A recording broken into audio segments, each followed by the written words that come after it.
Graciosa y asesino internacional. Van por el agua, van por el oro, van por la selva, van por esclavos, por el petróleo y destruyen todo lo que amenaza el libre mercado. Póngale ojo, tenga cuidado, póngale ojo, tenga cuidado, póngale ojo, tenga mucho cuidado. Póngale ojo, tenga cuidado, póngale ojo, tenga cuidado, póngale ojo, tenga mucho cuidado. Buenas tardes, compañeros y compañeras de América Latina. Cristian, ¿cómo va? Buenas tardes, compañero. Bueno, hoy tenemos como invitado a un compañero que viene de Santiago del Estero, Pablo Gramajo, del colectivo El Coyuyo, y que también tienen un diario que se llama El Coyuyo, y que nos va a venir a contar un poco cómo es el modelo extractivista, qué es lo que está pasando con toda esta cuestión que hoy está tan en boga y en discusión, y como que muchas veces en los centros urbanos como que no se tiene muy en cuenta lo que pasa en el interior del país, ¿no? Así que bueno, vamos a un corte y ya enseguida volvemos acá con la presencia acá del compañero que nos va a contar un poco lo que está pasando. Póngale ojo, tenga cuidado, póngale ojo, tenga mucho cuidado. Póngale ojo, tenga cuidado, póngale ojo, tenga cuidado, póngale ojo, tenga mucho cuidado.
Tenga cuidado, póngale ojo, tenga mucho cuidado.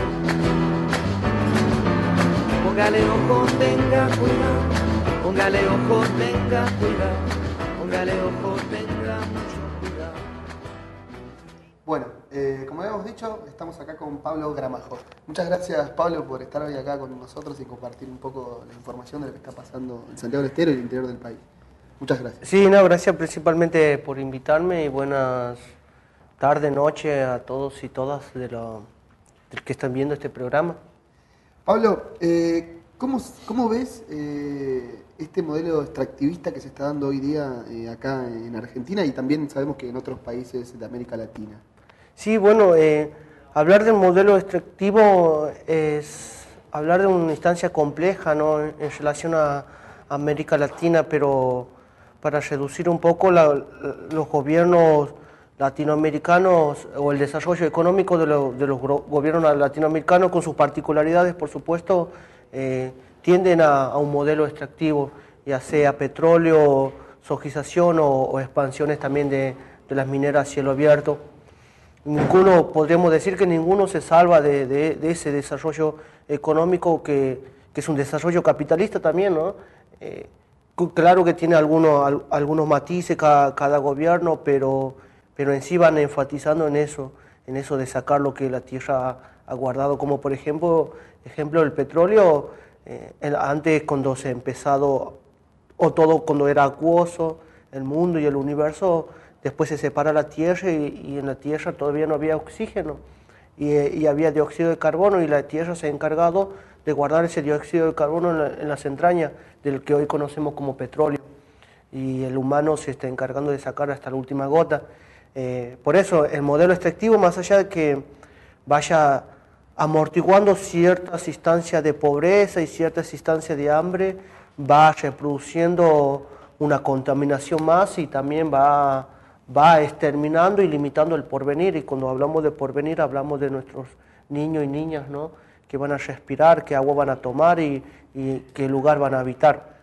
Y principalmente en la Argentina el modelo extractivo, como había enumerado hace rato, petróleo, minería y soja, ha crecido a gran escala. Como recordamos, hace poco, no hace mucho, se ha expropiado YPF, y la mayoría de los discursos, tanto oficiales como no oficiales, partían de decir de que iba a haber una soberanía petrolera o petrolífera de la Argentina, que el petróleo volvía a la Argentina. Esos eran los discursos que se escuchaban, y se veía bien que los espíritus nacionales afloraban en esa instancia, ¿no? Pero sabemos que la expropiación de YPF ha sido solamente un cambiar de dueño o cambiar de máscara, en la cual España, que invertía y deja de invertir, ahora va a empezar a invertir Estados Unidos. Esta expropiación de YPF también va a traer también nuevas perforaciones, y estas nuevas perforaciones que trae YPF o el petróleo en sí, o la búsqueda de petróleo y la pretensión de sacar el petróleo hacia afuera, va a haber perforaciones donde antes no había. Lo que se está hablando este último tiempo es las perforaciones no convencionales. Antes se perforaba verticalmente y ahora se está perforando, se va a empezar a perforar horizontalmente. Eso es a través de fracturación hidráulica, es decir, que las perforaciones van tirando agua para que la roca se vaya abriendo. Lo que gasta las perforaciones no convencionales es lo mismo que gasta la minera a cielo abierto, casi mismo, en relación al agua. La minera, por ejemplo, la lumbrera que está cerquita de Santiago del Estero, al norte del país, gasta en un día lo que puede beber una provincia entera. Es mucho. Sí, Claro es bastante, mucho. es bastante. Actualmente, con una información que ha sacado el periodista Darío Aranda, actualmente hay 400 proyectos mineros en exploraciones, 400 proyectos mineros, que en Santiago del Estero, de donde soy oriundo, hay 2 proyectos mineros con extracción de oro, sería lo que se dice, los geólogos dirían son tierra rara. La tierra rara en sí es oro. A su vez, pero imaginemos que todos esos 400 proyectos mineros que están como proyecto, vale la redundancia, puedan ser en la Argentina en un día, o seamos realistas, en 3, 4 años queda sin agua dulce, porque lo que necesitan las mineras cielo abierto es agua dulce o agua potable para lavar las rocas. Tengo una pregunta. El gobierno nacional y popular, ¿qué política se está tomando para esta situación que se está viviendo y que la población del lugar la sufre, digamos, la consecuencia de esa, digamos, esto de que vos me estás diciendo que de acá a 3, 4 años va a faltar agua, va a faltar esto, digo, el gobierno provincial y nacional, ¿qué hacen? ¿Oídos sordos a esto? ¿Hay reclamos? O sea, ¿cómo se está viviendo en el lugar propiamente dicho? Sí, primero y principal, el concepto nacional y popular es limitado, ¿no? Boaventura Santos Sousa, un intelectual brasileño, viene a hablar de esto, en el cual el concepto nacional y popular es limitado. ¿Por qué? Porque la nación argentina y otras naciones que preexisten. La Constitución misma lo reconoce en la reforma del 94, por lo tanto, lo nacional y popular es una instancia homogénea, homogenizadora, en donde toda la diversidad tiene que entrar en esta estructura, podemos decir kirchnerista, peronista o cual línea tenga, ¿no? Por lo tanto, conceptualmente podríamos decir las naciones y lo popular o los populares, pero igual sigue siendo limitado, pero no estamos discutiendo de conceptos, sino estamos tratando de hablar de modelo extractivo. En relación al gobierno nacional, las provincias van respondiendo, sus aliados gobernantes van respondiendo a lo que la nación va diciendo. La Argentina en el 2010, partamos de estos últimos 10 años, la Argentina en el 2010 ha llegado a un récord de exportaciones, 50 millones de toneladas de grano de soja, que implicaría un 19% de 19 millones de hectáreas, que implicaría un 50% de las exportaciones de grano. 19 millones de hectáreas, si lo podemos dividir cuantitativamente en relación a la Argentina, sería el 54% del territorio argentino cultivado de granos de soja. 54%. El año pasado la señora presidenta ha sacado el proyecto que se llama el PEA, el Plan Estratégico Agroalimentario y Agroindustrial, donde quiere expandir las fronteras sojeras 20 millones de granos más hasta un determinado año, hasta el 2020 quiere expandir 20 millones de toneladas más. Hay 50 millones de toneladas que se han exportado en el 2010. Hasta el 2020 quieren exportar 20 millones de hectáreas más, 20 millones de toneladas más, que implicaría un 7,5% de hectáreas, 7,5% de millones de hectáreas. Si hablábamos de 19 millones de hectáreas, más este 7,5% de hectáreas, de millones de hectáreas, implicaría casi un 70% del territorio argentino cultivado. Por la soja. Por la soja. Y adivinen de dónde van a sacar la tierra, de los territorios campesinos y originarios. Por eso decimos de que... Cuando hablamos de le van a quitar la tierra, sabemos que, bueno, con esta lucha que se ha dado en Catamarca y en otras provincias, la cuestión represiva, o sea, porque a esto imagino yo que hay resistencia de parte de campesinos y de pueblos originarios. Sabemos que en este país existe lo que el GAFI pidió, que fue la ley antiterrorista, que fue aprobada por este gobierno que habla de progresismo y demás. Digo, ¿cómo se ve eso también en los lugares, digamos, sabiendo que hay una ley de la cual ellos pueden hacer uso para, digamos, reprimir a quien resista a ese tipo de políticas que sabemos que se van a dar, digamos, porque si el objetivo es seguir incrementando la plantación de soja, eso va a afectar los intereses de los campesinos y pueblos originarios, ¿no? Sí, la ley antiterrorista o de asuntos terroristas se ha sancionado a fines del año pasado, ¿no? Casi por unanimidad se ha sancionado. Sí, ¿qué pasa de que volviendo a Latinoamérica y saliendo a la Argentina para luego volver a la Argentina, los gobiernos de Latinoamérica tienden a ir creando estructuras legales o constitucionales para legalizar la represión. A ver, la ley antiterrorista es una instancia legal, pero en estructuras ilegales para limitar la defensa de los pueblos, la defensa de la democracia. Si estamos en una estructura democrática, en un Estado democrático, ¿cómo vas a sancionar una ley para limitar la democracia misma? Siendo que vos levantas la bandera de los derechos humanos. Que se ve claro que es una contradicción. No sé, para mí yo no digo contradicciones, porque las contradicciones muchas veces azarosas. Aquí hay un cálculo, hay una sistematización, por lo tanto, en las contradicciones podemos quitar la culpabilidad o la entidad de culpable, pero en el hecho sistemático no, porque lo piensan todo. Está todo pensado, por algo han sancionado la ley antiterrorista y por algo han sacado el PEA anteriormente. Y por algo ahora la señora presidenta ha anunciado que Monsanto iba a invertir más en la Argentina.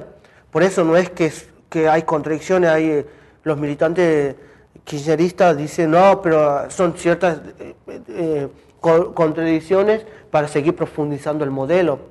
No es una contradicción, sino es un hecho sistemático para seguir profundizando el modelo, perforando el modelo, estaba por decir, acto fallido, pero que es necesario también. En ese sentido, claro, no hay contradicción. Yo le digo que es un hecho sistemático de culpabilidad. Sí, igual ya que hablar del modelo es muy particular porque modelo quizá podemos decir que no hay, o sea, el modelo no está para nada claro, o sea, no hay un proyecto realmente de desarrollo de una política que el gobierno asuma como propia para asumir todo ese plan de transnacionalización, y eso obedece justamente a que es un plan de dependencia económica con capitales transnacionales, ¿no? Claro, la ley antiterrorista fue pedida por el Grupo de Acción Financiera Internacional, que es el GAFI, digamos. Ellos ven que ante sus políticas de expropiación sobre las tierras, los pueblos originarios, los campesinos, va a haber resistencia. Entonces necesitan la herramienta legal para poder contrarrestar esa situación que ellos la ven, o sea, claramente está pensado, como vos decís, que esto va a suceder, digamos, resistencia va a haber. Históricamente en América Latina ha habido resistencia a las políticas nefastas que han afectado a los distintos pueblos, digamos. Bueno, vamos a un corte y seguimos en el segundo bloque hablando de las fumigaciones. En Ituzaingó, Córdoba, nos contás un poco qué es lo que está pasando Y bueno, enseguida ya regresamos acá con el compañero, que está muy interesante la charla. Póngale ojo, tenga cuidado, póngale ojo, tenga cuidado, póngale ojo, tenga cuidado, póngale ojo, tenga cuidado, póngale ojo, tenga mucho cuidado, póngale ojo, tenga cuidado, póngale ojo, tenga cuidado, póngale ojo, tenga mucho cuidado. Bueno, para darle continuidad un poquito a lo que veníamos charlando con el compañero, quiero retomar un par de cositas que vos decías, porque vos hablas, por ejemplo, de que hay un claro modelo capitalista en la Argentina, hay unos ciertos matices que se quieren disfrazar con una política de derechos humanos que realmente lo que quiere es implementar es el modelo, sí, pero de perforación de la tierra, de perforación de los recursos y de vaciamiento justamente para el beneficio de las transnacionales. Y yo creo que, bueno, lo que en resumen veníamos diciendo es que la Argentina obedece a todo un modelo de economía dependiente, sí, a través de un modelo extractivo que profundiza la inversión en la megaminería y la cuestión expansiva en cuanto al cultivo de la soja para el beneficio de, obviamente, un mercado internacional que por un lado necesita satisfacer necesidades energéticas porque también tiene una política de agrocombustibles contenida también en ese mismo plan de sojización y ese mismo plan agroexportador, y por otra parte, bueno, el plan de desocupación de terrenos que nosotros hemos llamado, por ejemplo, a una forma de acumulación por desposesión. Por ¿sí? supuesto. Eso es lo actual que se viene hablando, ¿no? Sería, antes, la Argentina en este siglo XX tiene dos procesos de genocida, o tres. En el 76 lo conocemos claro, pero en 1924 y 1947. En el 24 se da en Napalpí, Chaco, en 1947 se da en La Bomba, Formosa, la primera presidencia de Perón para los peronistas. En ese sentido, sale por decreto para ir a matarlo a los originarios, tanto en Chaco y en Formosa. Lo que quiero decir es que antes el capitalismo necesitaba la mano de obra esclava.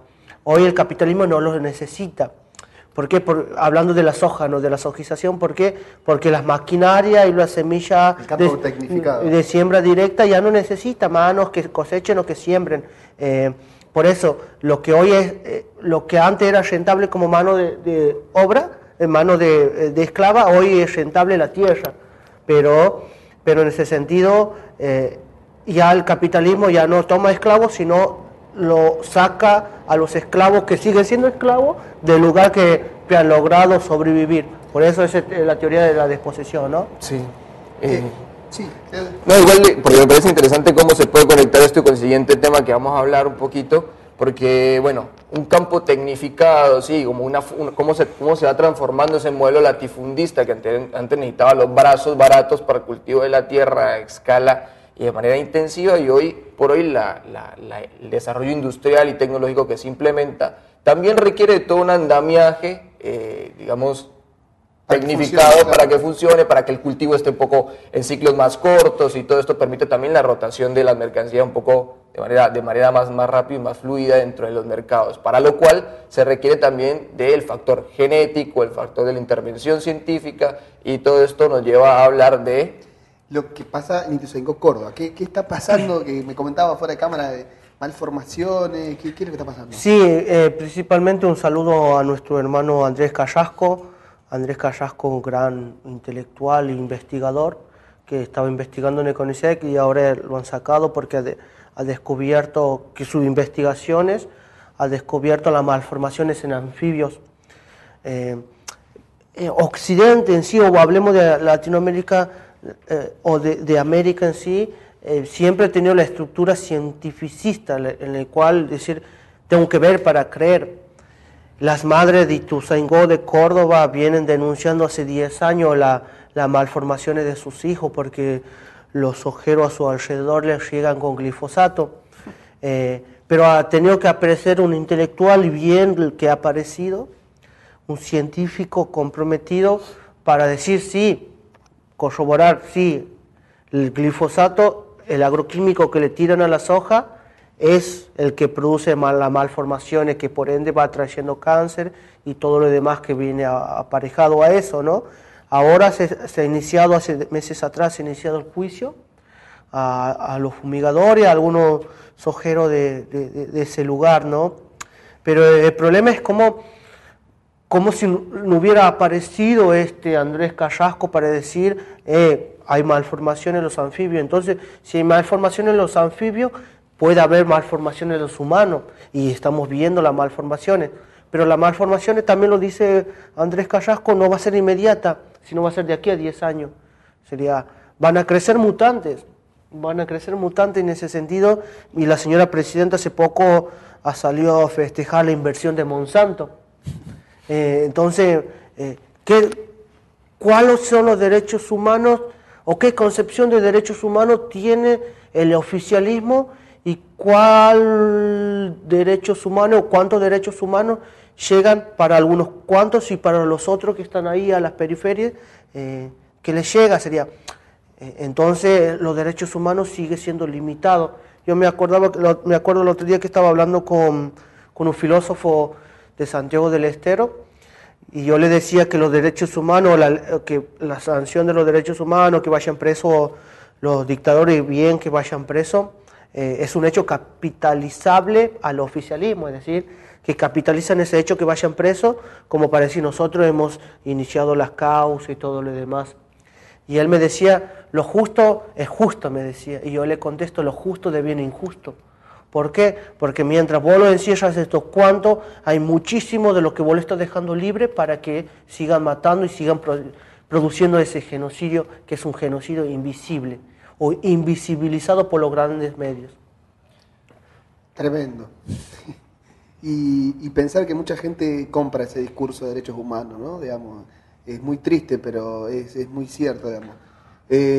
Nosotros siempre acá, como que una de las cosas que hemos dicho con respecto a esto de los genocidas y demás, es que hay mucha demagogia, ¿no? Se piensa que por ahí sacando a Roca de un billete de 100 pesos y poniendo Evita vamos a solucionar el genocidio que se ha hecho sobre los pueblos originarios al mando de Roca, ¿no?